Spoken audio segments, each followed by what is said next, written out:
Hey, you guys. I will be the Hacktick member at this session, and I just wanted to say welcome and thank you so much for coming. I see people trickling in, so we can just give it a while, and um, yeah, we can get started after that. Oh, I think you might be muted. I think Smita, you are muted. Yeah.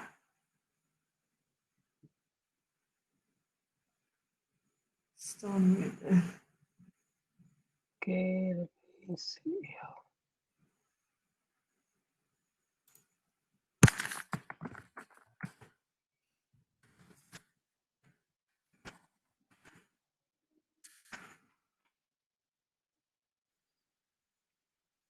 Smita, we can't hear you. Still muted.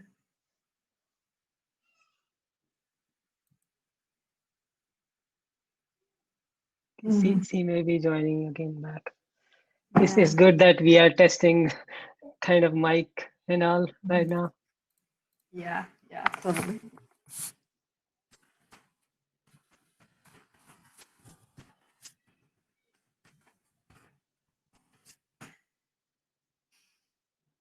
Cool.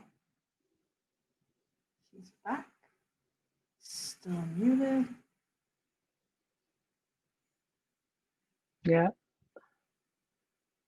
No. Smita, just figure it out. Where is that mic button in there? You should see it's the second button. It's the shape of a microphone. I mean, if you're clicking that and it's still not working, then it's probably like device issue. Yeah.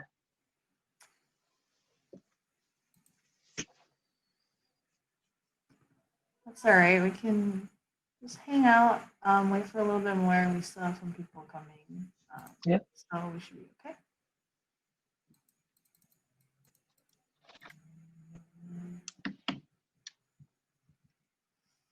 Thanks everyone for coming.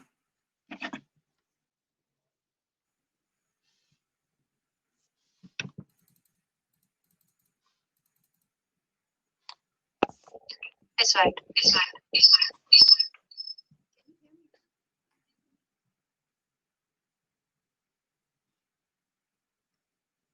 How do I mute myself? You just click that microphone button at the bottom. If you see, Oh, yeah. it should be the second one. Yep. Perfect.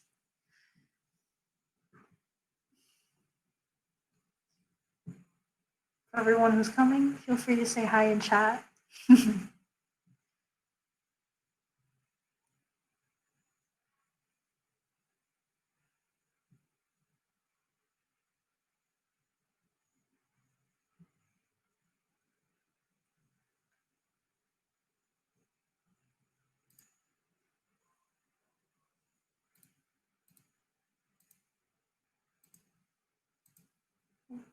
We're having some microphone issues here.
As we get more people coming in, thanks so much for coming. We're having some microphone issues out here, but we're trying to resolve them as promptly as possible. You can hang out in chat, or you can just watch us do this. Hello.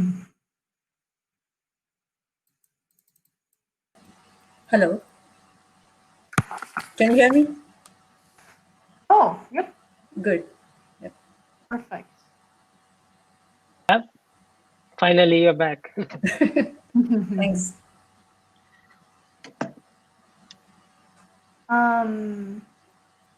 Great. We can get started, honestly, at whatever point you would like to. It's officially 4 p.m. and we have about 20 people here. So, yeah, you can feel free to take it away.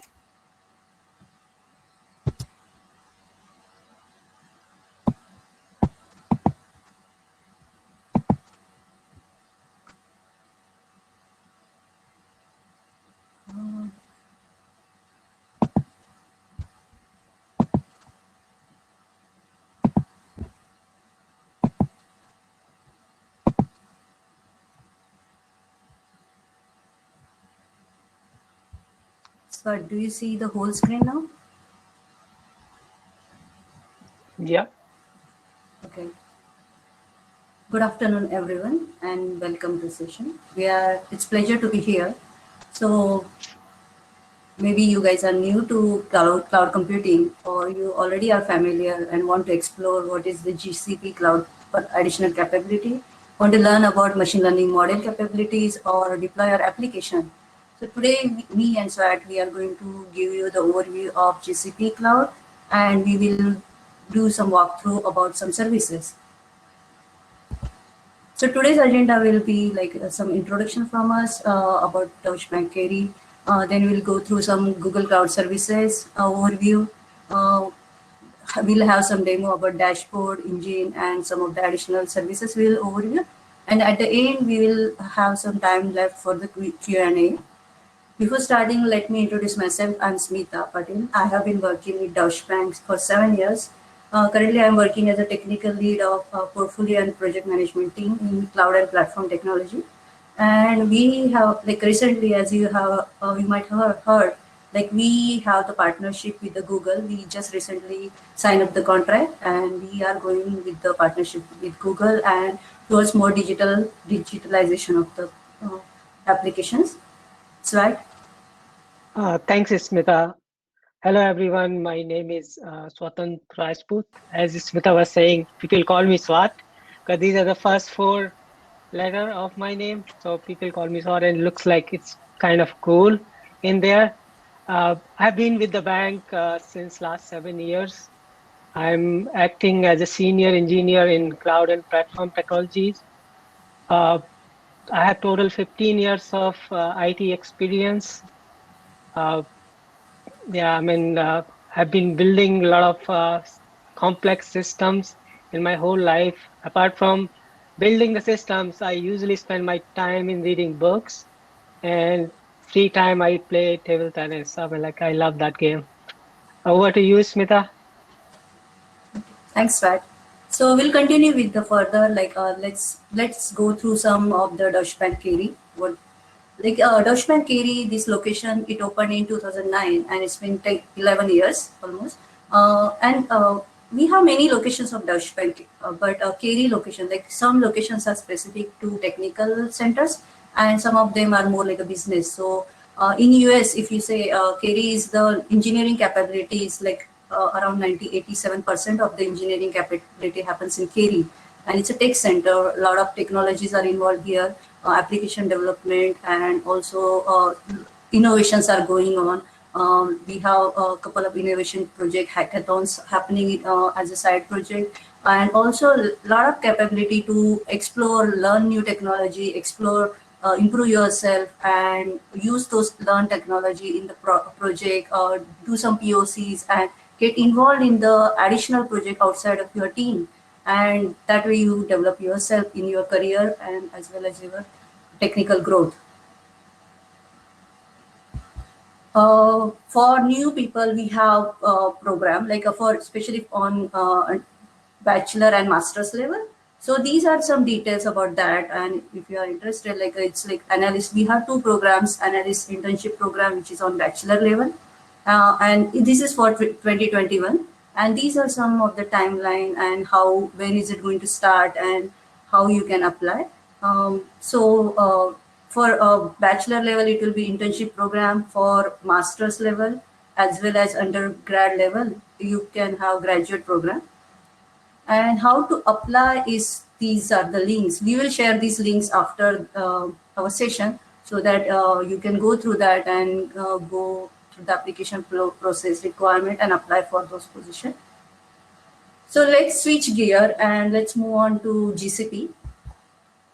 So GCP region, cloud computing is like there are many leaders, many vendors in there. As you say, currently in the ranking there are 3 leaders. You can say Amazon, Microsoft Azure, and Google. Google started recently, like 6 years back, and it has been growing a lot. You can see these are the regions. Like these blue are already, they have the current regions in those continents, and also some of the blank, like those are the future region which they are building, and it's kind of growing. A lot of services are getting adding, and capability is growing, and GCP is also expanding itself. So let's start with the basic model. Like what is cloud? Like these are the common model. It not any specific vendor specific. It's a common how cloud services operates. So traditional systems, like when you are in the your organization, like start with basic systems, like everything, like first column, you can say it's a traditional system where if you want to host or develop any application, these are the things you have to manage. So everything you have to manage. I mean, your organization will be responsible for all these activities. And second is infrastructure as a service. It's called IaaS. So that here, if you see the light blue columns, rows are managed by vendor. Like, so these are like, if you get that infrastructure as a service, like your responsibility reduces. Like it's becoming like now 50-50%. Like you are only responsible for some of the things which are on top of the things, like application, data, runtime related activities, but other things will be taken care by vendor. PaaS is more like here, lot of 80% are managed by vendor, like and you are responsible mostly like focusing on your application, how application behave, and how data you will manage, and that is the thing with PaaS. And software as a service, if you think, like you don't have to worry about anything, you don't have to worry about application, data, logic, everything is managed by vendor. Your responsibility just to go and use the services. Like for example, Gmail, it's a software as a service. You don't know how Gmail works, you don't know where is data, how it operates, what are the things, but it's like you just go log in and that's your thing, you start using that service. In the simpler term, we can just to like think about it. Traditional is kind of like in the if you think about some of the transportation system, traditional will be like you own a car. So everything car related service, everything car management, it's your responsibility, and also car belongs to you. But if you lease a car, that's a IS. So you will use all services associated with car, but you won't own it, and you will lease it for some period of time. PaaS is more like if you go through like Uber, you just want to go from one point to another point. So you don't worry about car, you don't worry about who is driving or other things. You just pay for that service, and you will go from one section to another section. And SaaS is more like a bus. So here, a lot of things are getting carried. It's cheaper compared to all this transportation, but then you are losing some of the freedom. You have to follow the route and everything. So let's move more in detail about, now this is the just basic concept about IaaS and PaaS. Let's move to more specific to Google Cloud. So Google Cloud Services, we are showing here IaaS, like it starts with IaaS, infrastructure as a service is a compute engine is one of the example, where you generate VMs and everything.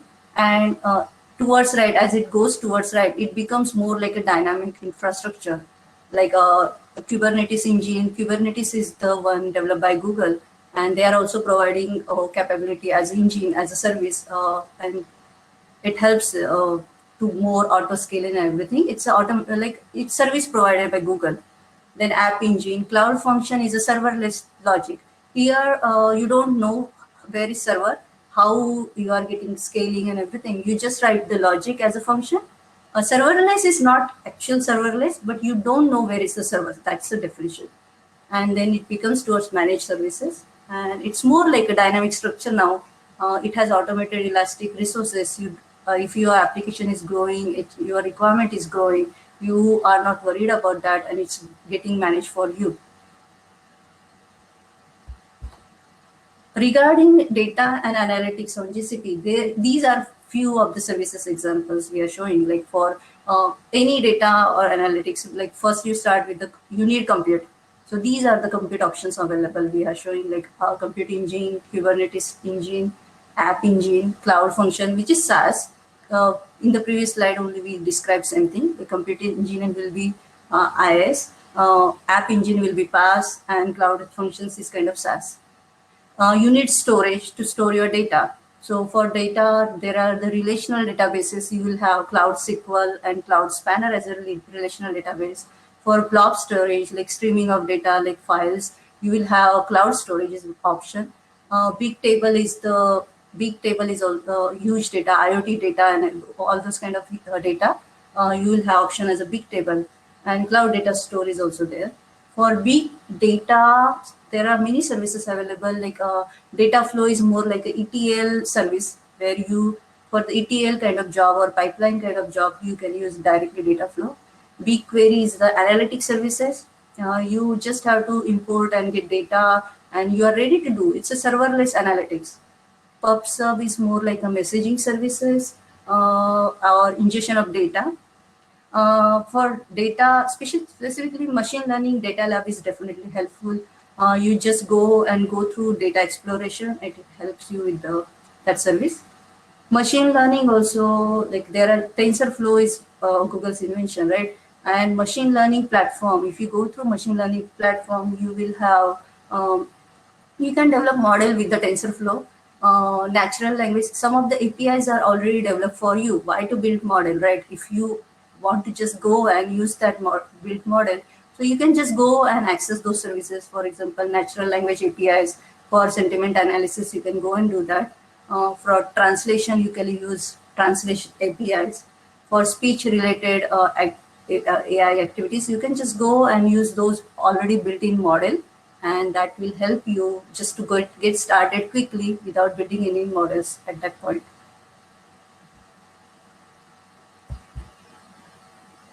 So this is one of the additional thing how you can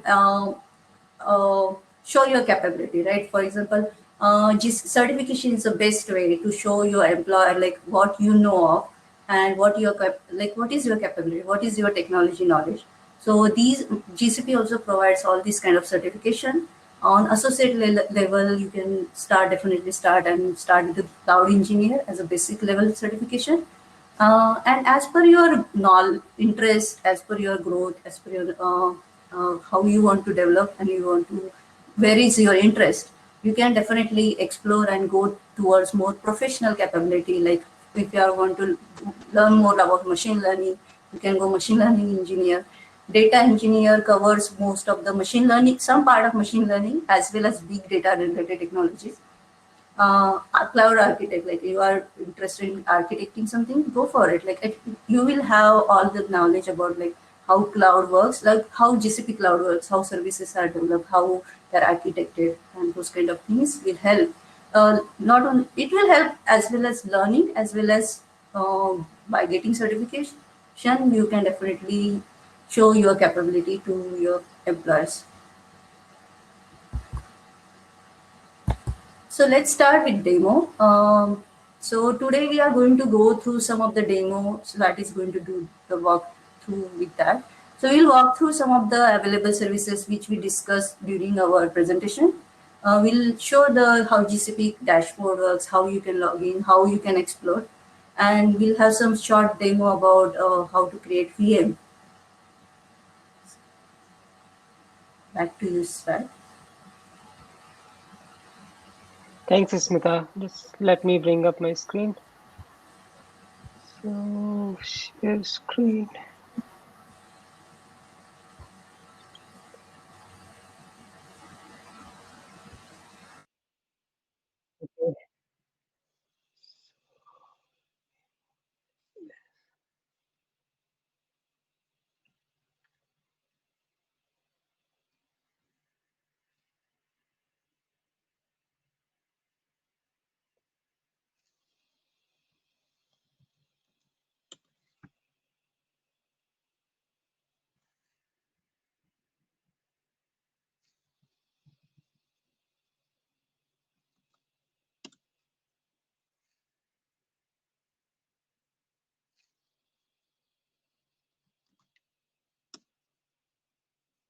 Okay, can you see my screen, Smita?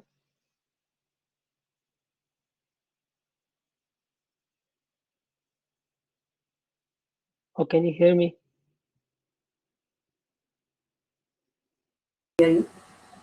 Oh, Only like, thing is, not sure how to maximize it, or was it the same thing for me? I'm not sure about that. uh, I think it was more over the maximizing the screen, right? Can you guys see this okay? As in, is the content visible? Because I'm sharing my entire screen. Yep, I can see the entire screen. Okay, okay, great. Thank you. All right, so the platform that I'm using today for the demo is called QuickLab platform.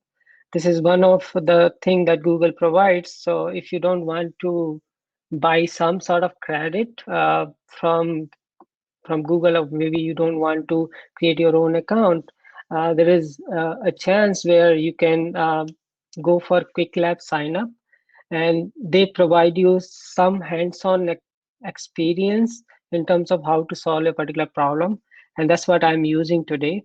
So they provide you the temporary user ID and temporary password, and then you can log into Google Cloud Platform using those credentials.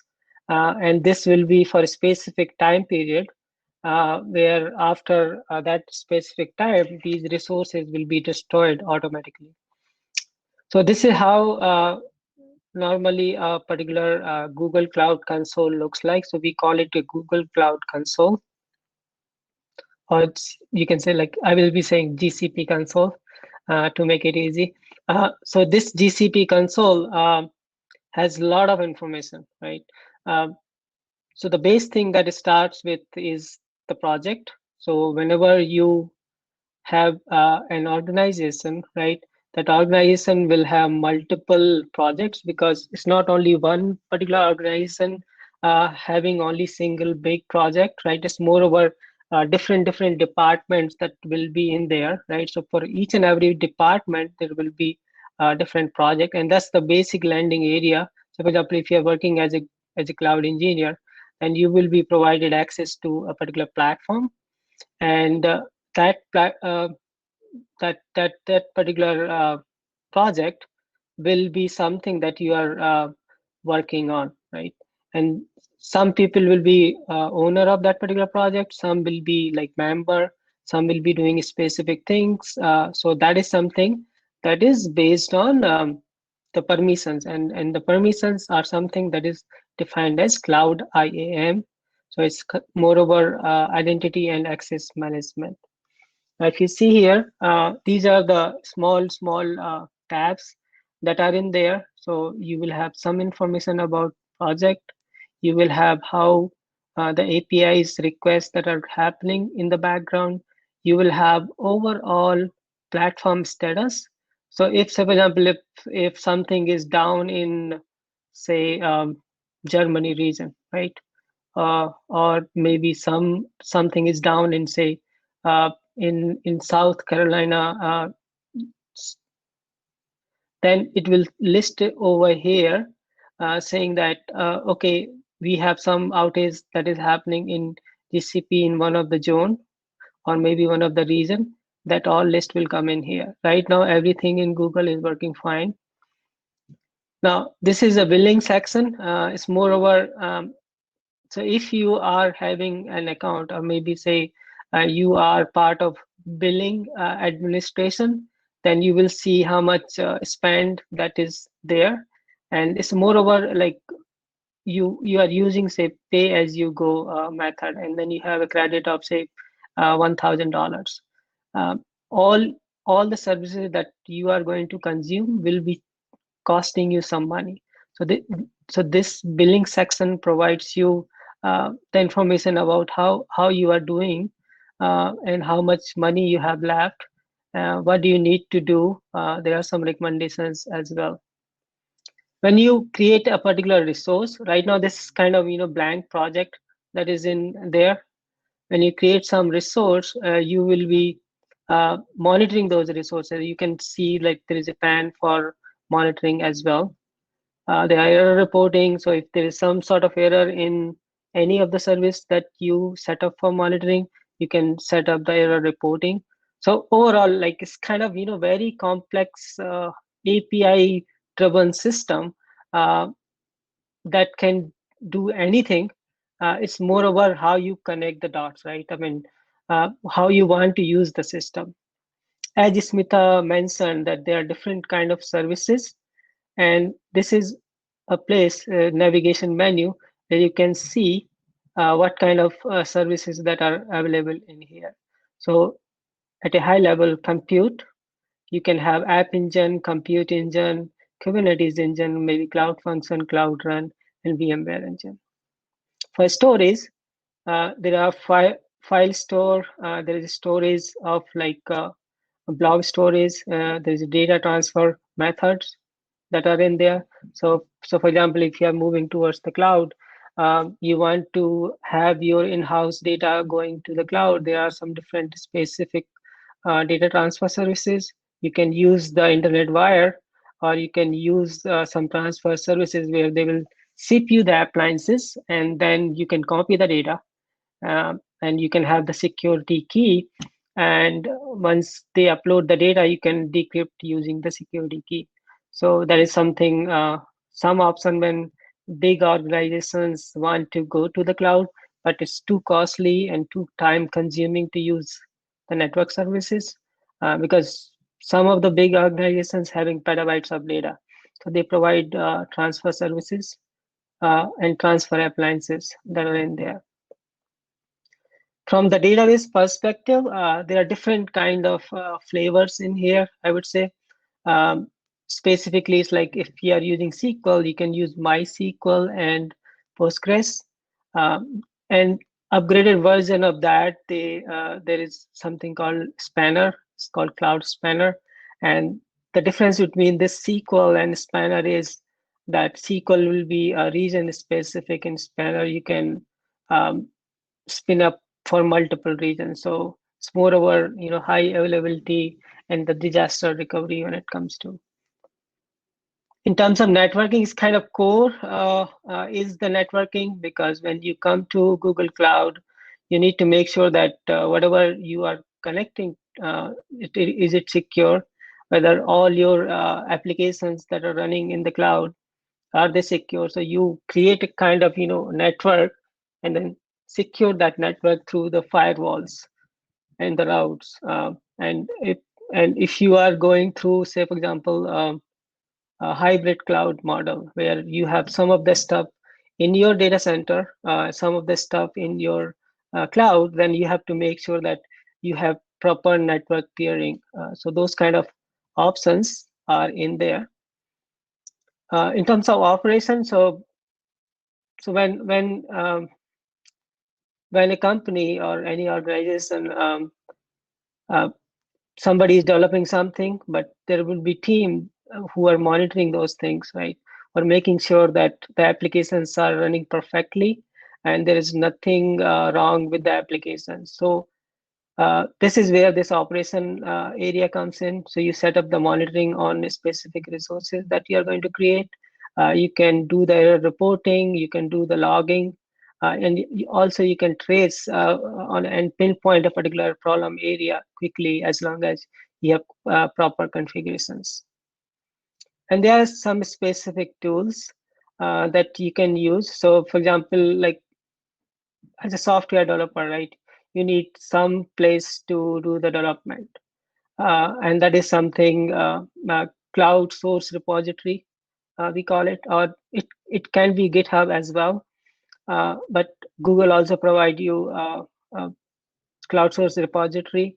The container registry is something like when you create some image, Docker image, say for example, right, and you want those images to be stored not on the Docker Hub, but locally on your private container registry place, because you don't want to share those images with anybody. So you can create those and upload it here, and then you can reuse them whenever you are trying to pull those images.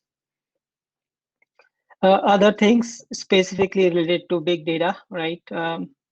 and how you connect different microservices layers. So that's where the PubSub comes in, and it's kind of concept where you will have a publisher and a subscriber, and publisher will be pushing the message, and subscription person will be reading those messages, and it's kind of communication between different microservices that you can use. Other than that, yeah, there is AI related multiple things that are in here.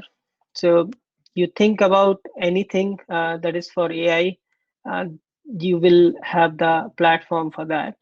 Now, the advantage of using any cloud, or I would say GCP, is that that you don't have to worry about what is in the background, right?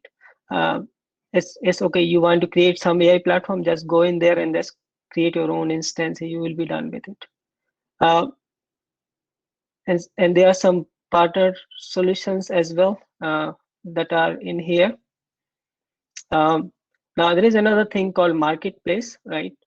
So if, say for example, if you see a problem, the problem as in you want to provide a solution for any specific problem, or you have an idea and you want to develop your own things, you can use marketplace in there and then create your own services and sell it to the users of GCP, and it will be a global place. So if, for example, if I go to marketplace in here,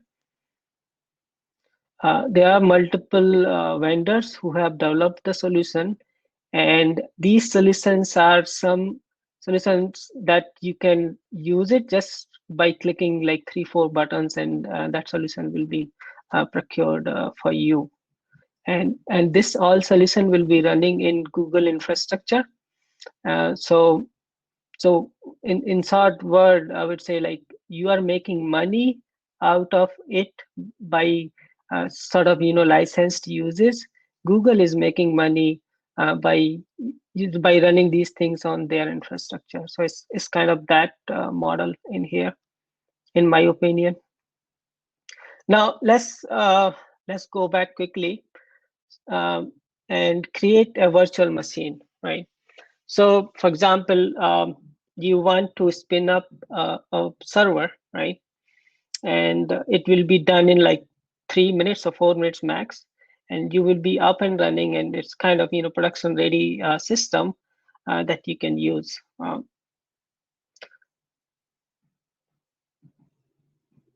So in here,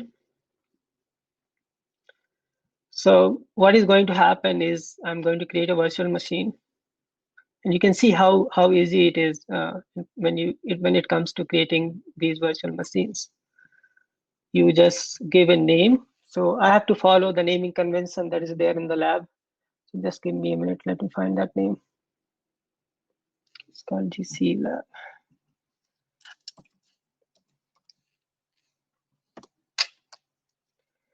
Now, when you create a virtual machine, you need to know, because this is an example of infrastructure as a service, right? So if you remember the second or third slide that we were showing, there were 4 columns, right? And right now, what you don't worry about is the underlying infrastructure.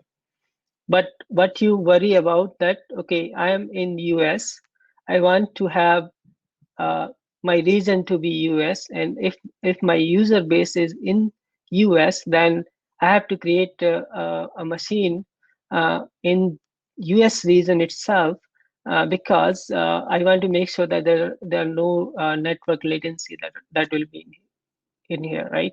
So you choose a proper region based on your user locations, right? Now different machine families are in there. So if you see, there are different kind of capabilities. So there's first generation, that's what is using Intel Skylake CPU, and there are some second generations as well. And by the time you come in, there may be third generation that is in there. So it's evolving a lot. So let me go with the first generation. And in here, you can choose which particular kind of VM that you want to create, right? And you can see public images are there, right? And there are multiple different flavors. Even Windows Server is there, and CentOS, Red Hat, RHEL, slash SUSE, everything is in there. So I'm just going with Debian.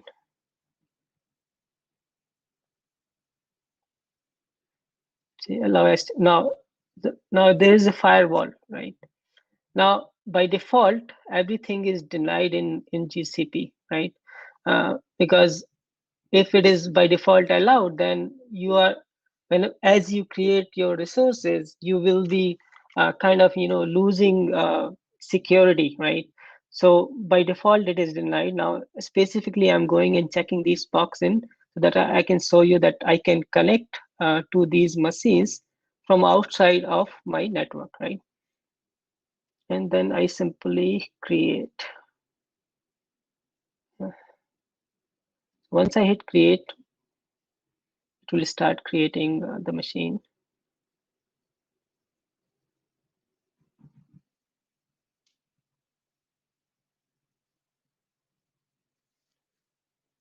Keeping and check. Okay, we still have time.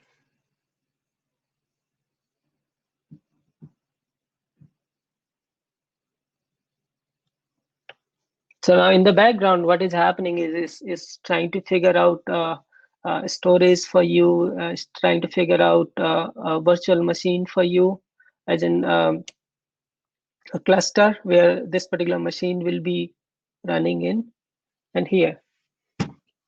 So within like 1-2 minutes, you have one CPU, two CPU and 4 gig RAM machine in there. Now, if you see here, this is the internal IP, and this is specifically used when it comes to your different applications talking within internal network, and there is an external IP. So if you remember that I check box on HTTP services so that I can access using this particular IP the services. You can also try this IP, but I have to install something because I need to install a web server on this virtual machine so that you can access this, right? So now what I'm doing is I'm connecting directly using my web browser to that machine. Now here is my machine. I'm going to use my root privileges.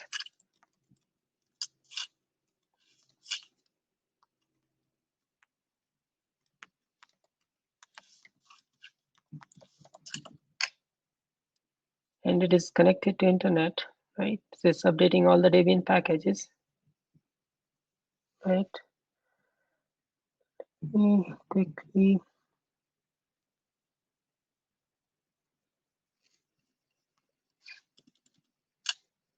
Now we have to install engine except.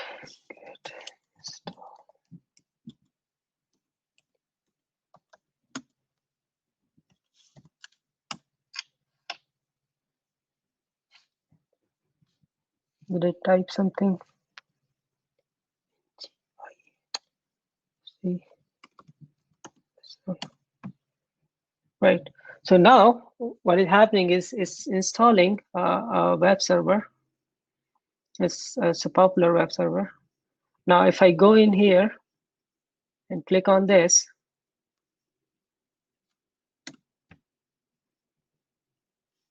does not look good. Okay, just give me a minute.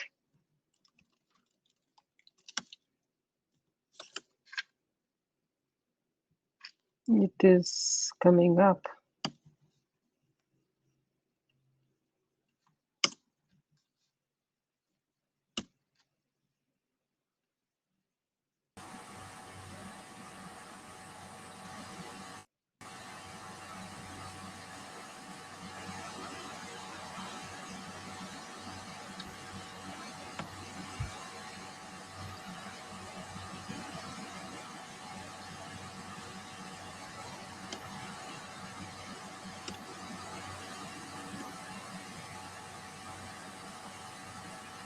Okay, there is a technical glitch.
Yeah, that's why.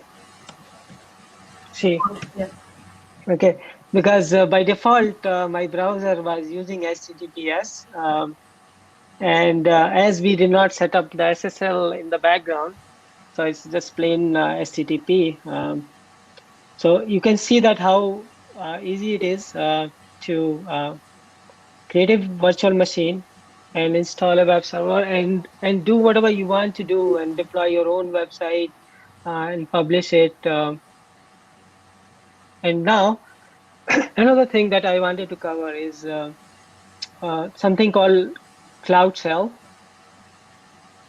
So this is a kind of small virtual machine for your account they give you, uh, and it has a lot of capabilities, right? So if you want to create, if you don't like to doing click click click and create the virtual machines, right? I have a command.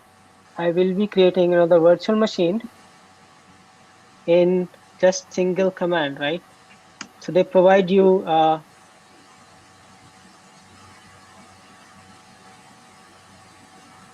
this capability, right, where you can define the basic criterias of, say, what is the machine name that you want to create, what is the machine type that you want to create, and which particular zone you want to create this machine.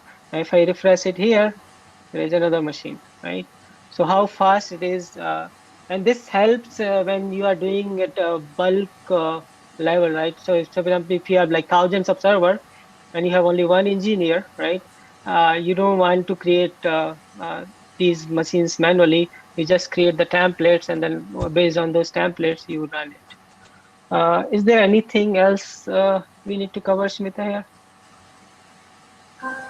No, we were just going to walk through only this, but if people like, we can open the floor for the question and answer, and then Yeah, we can cover some of the things based on the question.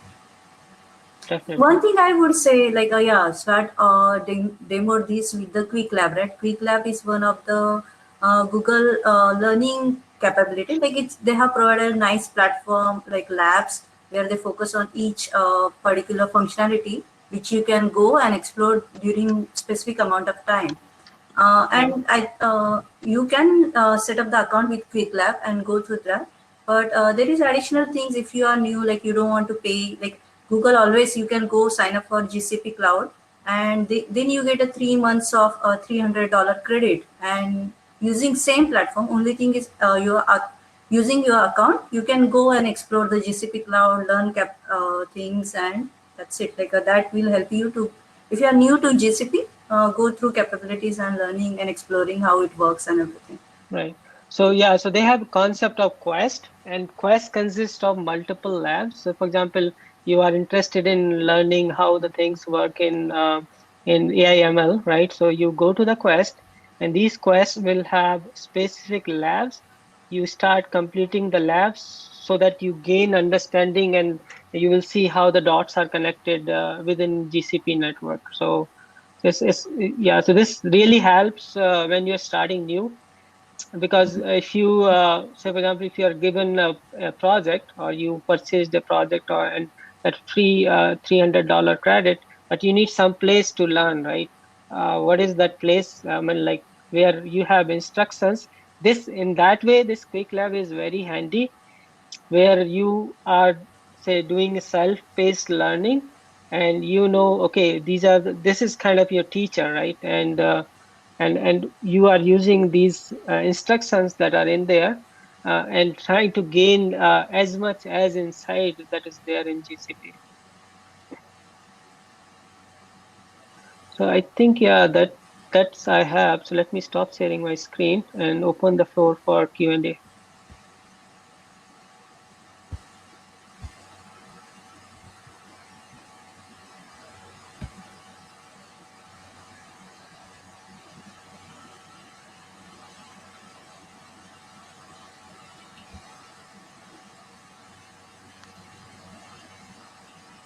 You can type your question on the chat if you have any specific question.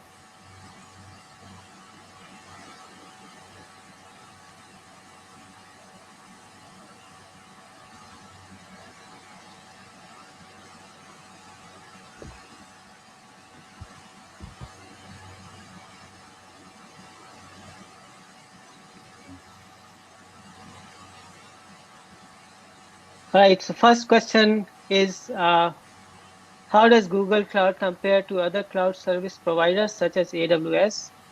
What advantages does it provide over its competitors? Okay, I can a little bit try. I mean, so in general, each and every cloud is kind of, moreover same, because they provide same kind of services. Say, for example, right? I mean, in here we call it Compute Engine in Google Cloud. In AWS we call it EC2, right?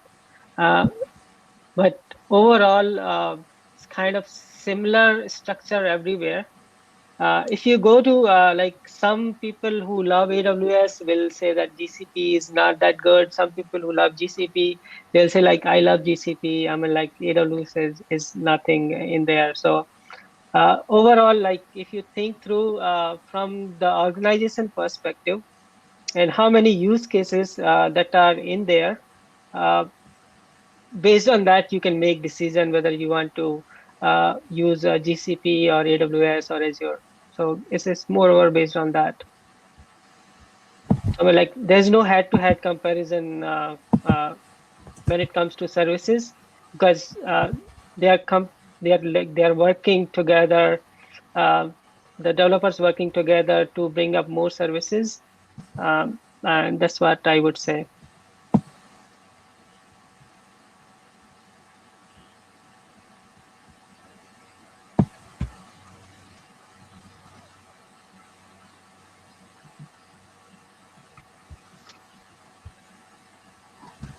I'm pretty sure that I did not answer it perfectly, but I mean, yeah,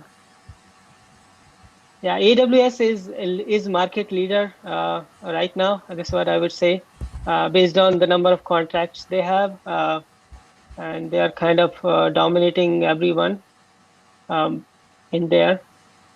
But I mean, like people are coming in, and some people are catching up. So definitely. I would say for Google, advantage will be more like Google is already Kubernetes belongs to Google, Yeah, and yeah. machine learning they're definitely it's like leader in they already have very good capabilities, existing capabilities, and they are leveraging through now Google Cloud. So already they are in like it depends on what like of course vendor right with each vendor it depends on what you want to get from them. So Amazon is definitely you will have a lot of features. It's a leader and it has like 11 years of expertise. So you will get more things from Amazon. And Google is also picking up. So if your organization is already in Kubernetes and all these things and machine learning is the goal, so Google will help in that direction. Yeah. Language framework. No, new user. There is no any specific language required. Google Cloud, as I said, as we started this demo, there is one is through you how you interact with the cloud. There is many options available like APIs, SDK. Then we showed Shell, G Cloud commands, which you can write Shell programming, and easiest option will be the through UI interaction. Right. And to add on that, specifically, like it's not something that is written in Java or Go or PHP or Python. It's moreover like you need to know the basic concept of networking. You need to know how the computer work, right? How two computers are connected together. And based on that, on top of that, you can start building your knowledge in here. So just to do the head start, I mean, like you don't need to know any language as such, but you can simply learn through, say, for example, if you see that the Cloud Shell, that's making the life easy when it comes to the scale. You can start learning, say shell scripting, right? And that will definitely help.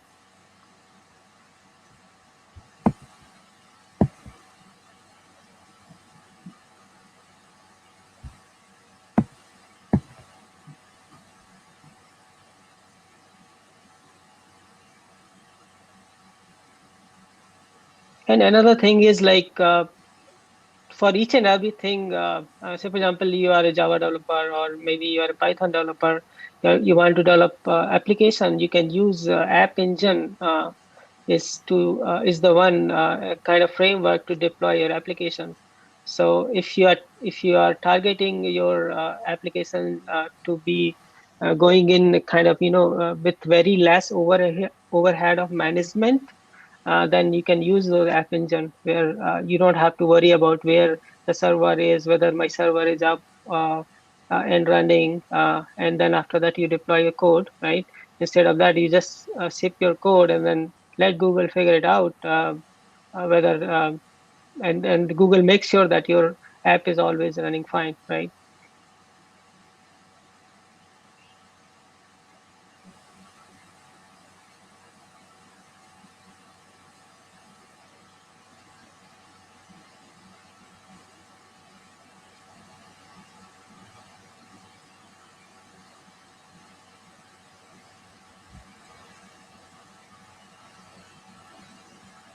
We still have 12 minutes, so we like to hear more questions.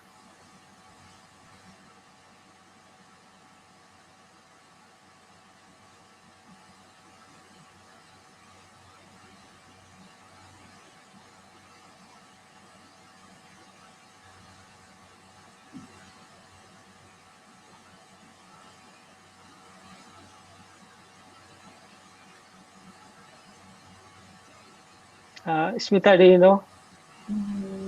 Auth application default print access token. Uh, Sorry, I Okay. So when you are using, I think that when I was using the Cloud Shell, it asks for this token, right? So it's kind of token where so because Google wants to know whether you are authorized. So if you see here, this is something a web browser session, right? Now, for you to make sure that okay, you are running it and you are authorizing this particular token is required um, so that Google knows that you are authorizing this particular kind of action. So it's more that way. And I mean, like I don't know the exact reason behind that, but it's more about like based on my understanding, it's more about like you're making sure that okay, I was not sharing my screen. Okay, sorry. Let me share that.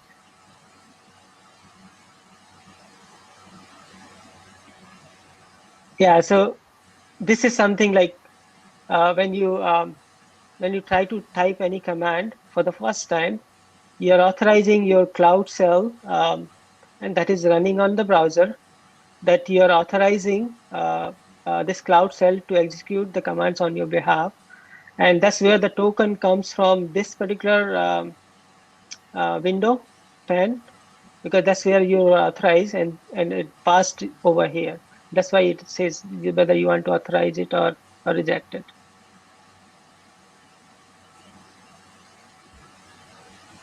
there is one question, Swat.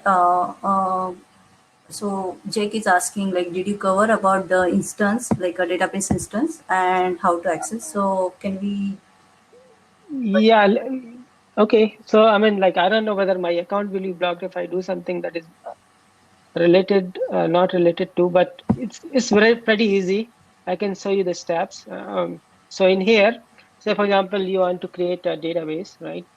And you have to first choose which particular database that you want to use. And there is a differentiation of each and every kind of service that is in there. So I will go with this simple one, say SQL. Now within SQL, you will have two or three options, right? One is MySQL, Postgres, and then SQL Server. And you simply say choose MySQL, and then you just give the instance name. Um, okay, I would say Hackduke.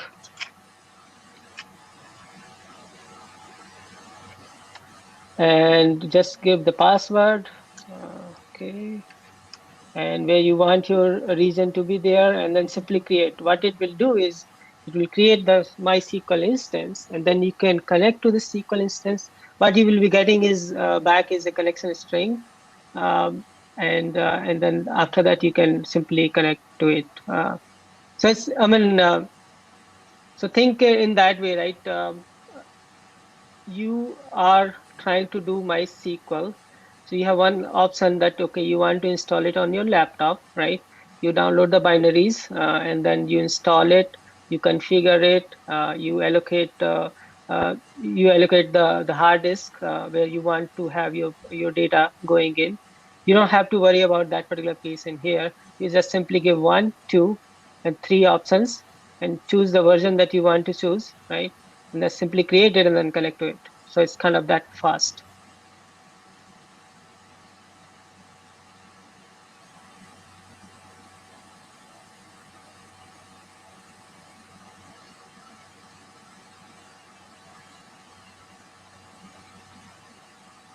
Okay, this is very good question.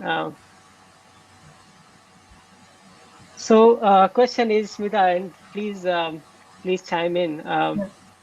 So perhaps you could talk more generally about how Google Cloud is used by businesses or organizations in different industries like finance or the public sector. So I can talk about a little bit about finance. Okay.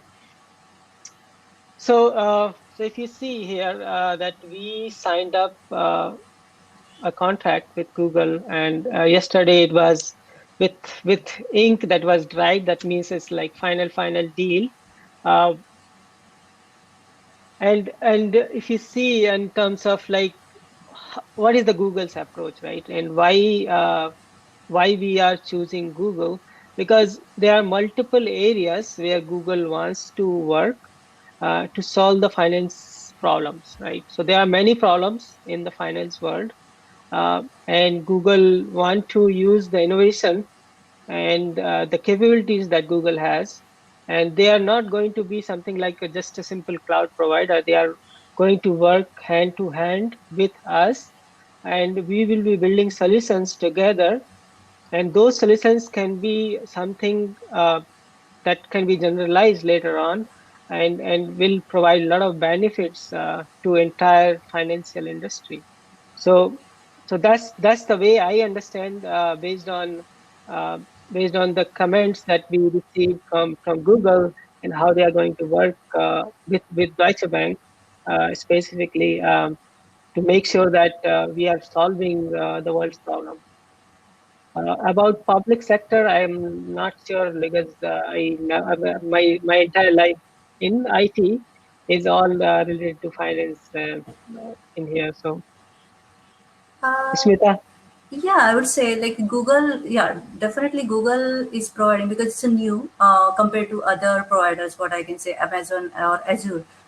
Azure is mostly growing in the sector. Like if your organization is already in the Windows-based platform, right? So if that is the case, then people generally opt for Azure because it helps them. Azure has a Windows-based, I mean, it definitely has Java or other kind of thing technology, but if you have Windows, Azure helps. Amazon is a kind of established one. it has like existing system and it has existing model.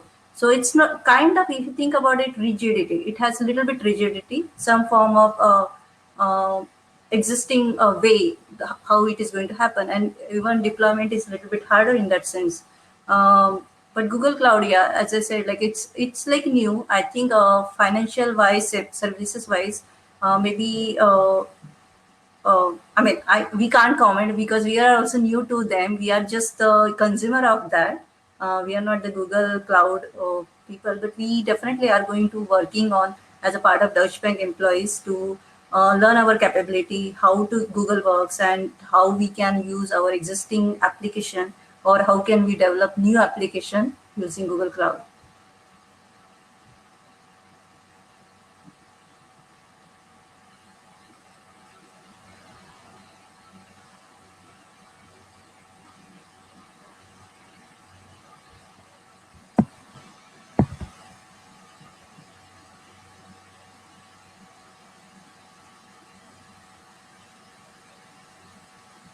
We have 4 minutes left, so we already, I am not sure like how many people joined. It seems you guys are kind of joined late. So we'll already share some of the link. We'll share again about how we have the programs about analyst internship programs as well as analyst graduate program, where you guys can go and apply, look at those positions and how to apply. So we'll also share those with you guys.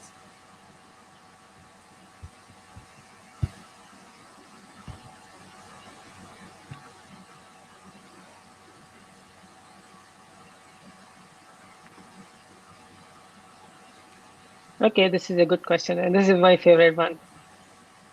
Associate level certificate, and what is the next step? Okay, so I like we both recently finished our associate level certificate. So the best way to achieve it is you go to. Okay, let me share my screen again.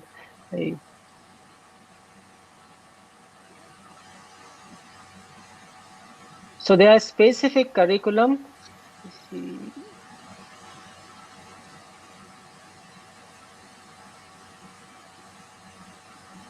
So you can go through some. There are some courses, online courses, the video content that is in there. You can go through them. You can register. It's on an average 16 to 17 hours of videos instead of watching Netflix, 3-4 movies, not 4 movies, more than that. You can watch these video, but they are a little bit boring. But I mean, if you want to achieve something, you'll have to spend some time. So there is an official cloud engineer site from Google, and it has exam guide, and in terms of what is being covered, so that you can go through, and you can go through the videos. And if you are really interested in using Quick so that's where it will help you to to gain mastery in the concept is through the Cloud Console, right? So that's where you are going to know more about the services that are in there. Because if you watch the video and then don't look at the actual things, it will be a little bit tough. So I would suggest like either go through that free account of $300 and try to explore the things that are in there, and go for that exam. And the exam covers the basic things about multiple services that are in there, and also has some hands-on commands that are going to be there in the questions. So this is how this particular exam works. So I would say the base start point for you would be identify the areas that you want to focus on. So that's first thing. Second thing is commit to it. And then third thing is figure out what is the platform that you want to use, whether it to be a quick lab run or whether it to be this one, the free one, right? So when you say get started for free, it will ask you to log in, and then it will ask your credit card information as well, but they will not charge it, and will give you $300 of the thing, and then you can start building your own project. The one thing that I would say, that if you are not using your say virtual machine, just shut it down so that they are not charging you. Otherwise, you will lose those $300 very quickly. And the question, like associate level certificate after you obtain. So basically, associate level certificate expectation is you are working on a minimum of 6 months with the GCP cloud platform, and then you are ready. I mean, that's the thing. After that, we covered one of the slide. Like after that, there is many options like associate level. Then there are professional level certificate, and based on your interest, like there is machine level engineer, machine learning engineering, data engineering, network engineering, like based on specific. So cloud associate is covering everything, but it won't be in depth or not on expert level. But then based on later, you can pick the area where you want to provide your expertise and go for professional level certificate, or it's up to you. Like that will help again. Yeah, I did not read that after you obtain. I just read associate Yeah, level definitely that's certificate. helpful, right? Because how Yeah, to go also, that is the first thing, right? yeah, yeah, yeah.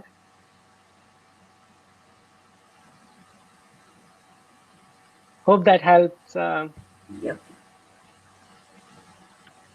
So I think it's 302. I don't know how it works. So maybe you guys are going to attend additional sessions or something. We have, please feel free to contact us, like if you are interested and you need additional information, or however we can help, and we can definitely help you guys. Yeah, yeah, you can post the questions. You may find our LinkedIn address on the speaker session. So you can post the questions, you can ask the question, you can connect and then ask the questions, whatever kind of questions you have. Well, thank you, Smita. Thank you. Hackdick organizer, yeah, thank you very much. It was Yeah, pleasure for us.